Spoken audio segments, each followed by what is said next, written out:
नमस्कार। आज हम सुनने वाले हैं एक बाप का समाज के कुरीतियों के प्रति संघर्ष। जो हमारी कहानी दंगल में बतलाया गया है।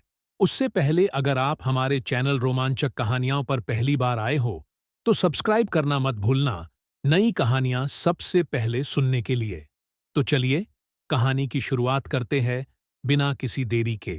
यह कहानी एक छोटे से गांव की है जहां एक पिता और उसकी बेटियां अपनी जिंदगी के सबसे बड़े संघर्ष का सामना कर रहे थे।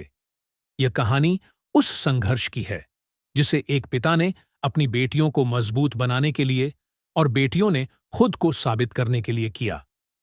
गांव के बाहरी इलाके में एक छोटा सा घर था जहां महावीर सिंह फोगाट और उनकी पत्नी दया कुमारी अपने बच्चों के साथ रहते थे। महावीर सिंह का सपना था कि उनका बेटा हरियाणा का नाम रोशन करे और कुश्ती में एक बड़ा नाम बने। लेकिन दुख की बात यह थी कि उनके घर में कोई बेटा नहीं था। उनकी 4 बेटियां थीं, गीता, बबीता, सोनाली और रितु। महावीर को अपनी बेटियों से कोई उम्मीद नहीं थी क्योंकि हरियाणा में लड़कियों को कुश्ती करने की कल्पना भी नहीं की जाती थी। महावीर एक दिन अपने बच्चों के साथ गांव के मेले में गया। वहां पर उसने देखा कि कुछ लड़के कुश्ती कर रहे थे। महावीर को यह दृश्य देखकर एक नया विचार आया। उसने सोचा, क्यों ना अपनी बेटियों को कुश्ती सिखाऊं और उन्हें साबित करने का मौका दूं कि लड़कियां भी किसी से कम नहीं होतीं। उसने अपनी बेटियों से कहा, तुम में से जो भी कुश्ती में रुचि रखे मैं उसे सिखाऊंगा। गीता और बबीता दोनों ने तुरंत हामी भर दी। लेकिन गांव वाले महावीर का मजाक उड़ाते थे। उन्हें लगता था कि यह सिर्फ समय की बर्बादी है। लोग कहते थे, लड़कियां कुश्ती नहीं कर सकतीं, उन्हें घर के कामों में व्यस्त रहना चाहिए। महावीर को इन बातों से फर्क नहीं पड़ा। उसने अपनी बेटियों को हर दिन कठिन ट्रेनिंग देना शुरू किया। पहले पहल तो गीता और बबीता को काफी संघर्ष करना पड़ा। उनकी ताकत और सहन शक्ति में भारी अंतर था, लेकिन महावीर ने कभी हार नहीं मानी। समय बीतने के साथ साथ गीता और बबीता ने खुद को इस खेल में साबित करना शुरू कर दिया। उनकी मेहनत ने उन्हें कुश्ती के प्रति और अधिक जुनून पैदा किया। महावीर ने उन्हें खुद ही प्रशिक्षित किया और उनका विश्वास था कि अगर बेटियां मेहनत करें तो वह किसी भी पुरुष से बेहतर प्रदर्शन कर सकती हैं। लेकिन गांव के लोग फिर भी उन पर हंसी उड़ाते रहे। वे कहते थे, यह लड़कियां कभी भी कुश्ती में अच्छा नहीं कर सकतीं। लेकिन महावीर ने इन सब बातों को अनदेखा किया और अपनी बेटियों को हर दिन और अधिक कठिन अभ्यास करवाया।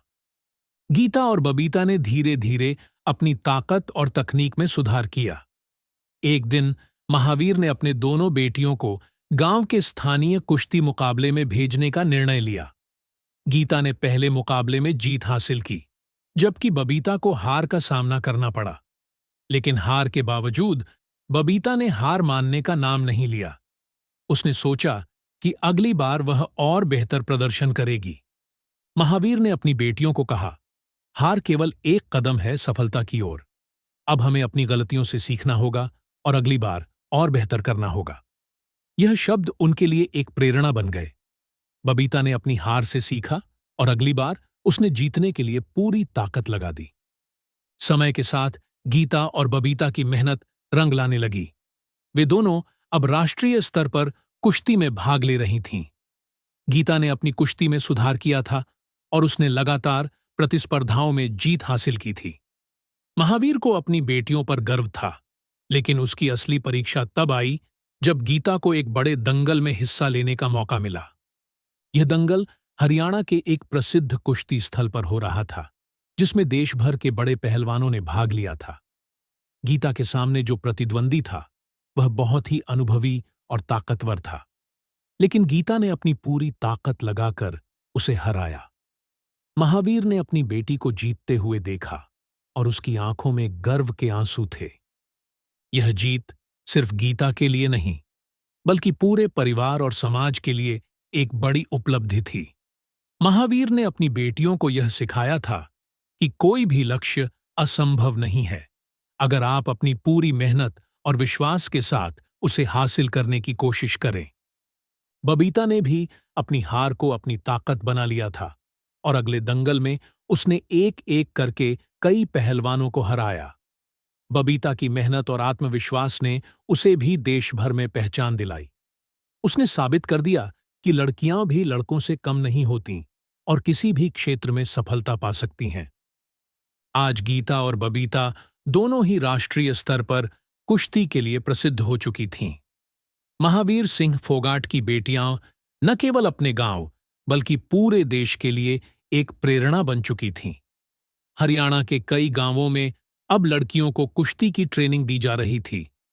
महावीर ने साबित कर दिया था कि नारी सशक्तिकरण की दिशा में एक कदम उठाकर कोई भी समाज बदल सकता है। गीता और बबीता की सफलता ने न केवल उनके परिवार को सम्मान दिलाया, बल्कि पूरी दुनिया को यह दिखा दिया कि लड़कियां किसी भी क्षेत्र में पीछे नहीं हैं। उन्होंने साबित किया कि अगर किसी को सही मार्गदर्शन और प्रशिक्षण मिले, तो वह किसी भी पुरुष से बेहतर प्रदर्शन कर सकता है। महावीर सिंह फोगाट का विश्वास और संघर्ष ही था जो उनके परिवार को सफलता की राह पर ले आया। गांव के लोग अब महावीर की कड़ी मेहनत और अपनी बेटियों के संघर्ष को सम्मान देने लगे थे। अब वहां की लड़कियां भी महावीर की बेटियों के नक्शे कदम पर चलने लगीं। नैतिक शिक्षा। इस कहानी से यह सीखने को मिलता है कि मेहनत, संघर्ष और सही मार्गदर्शन से कोई भी असंभव नहीं होता। बेटियां भी किसी से कम नहीं होतीं, बस उन्हें अपनी कड़ी मेहनत और आत्मविश्वास से अपने सपनों को पूरा करने का मौका देना चाहिए। समाज की सोच को बदलने के लिए हमें हमेशा अपने विश्वास और मेहनत पर भरोसा रखना चाहिए। लड़कियां भी किसी भी क्षेत्र में सफलता पा सकती हैं, अगर उन्हें समान अवसर मिले और उनका सही मार्गदर्शन हो।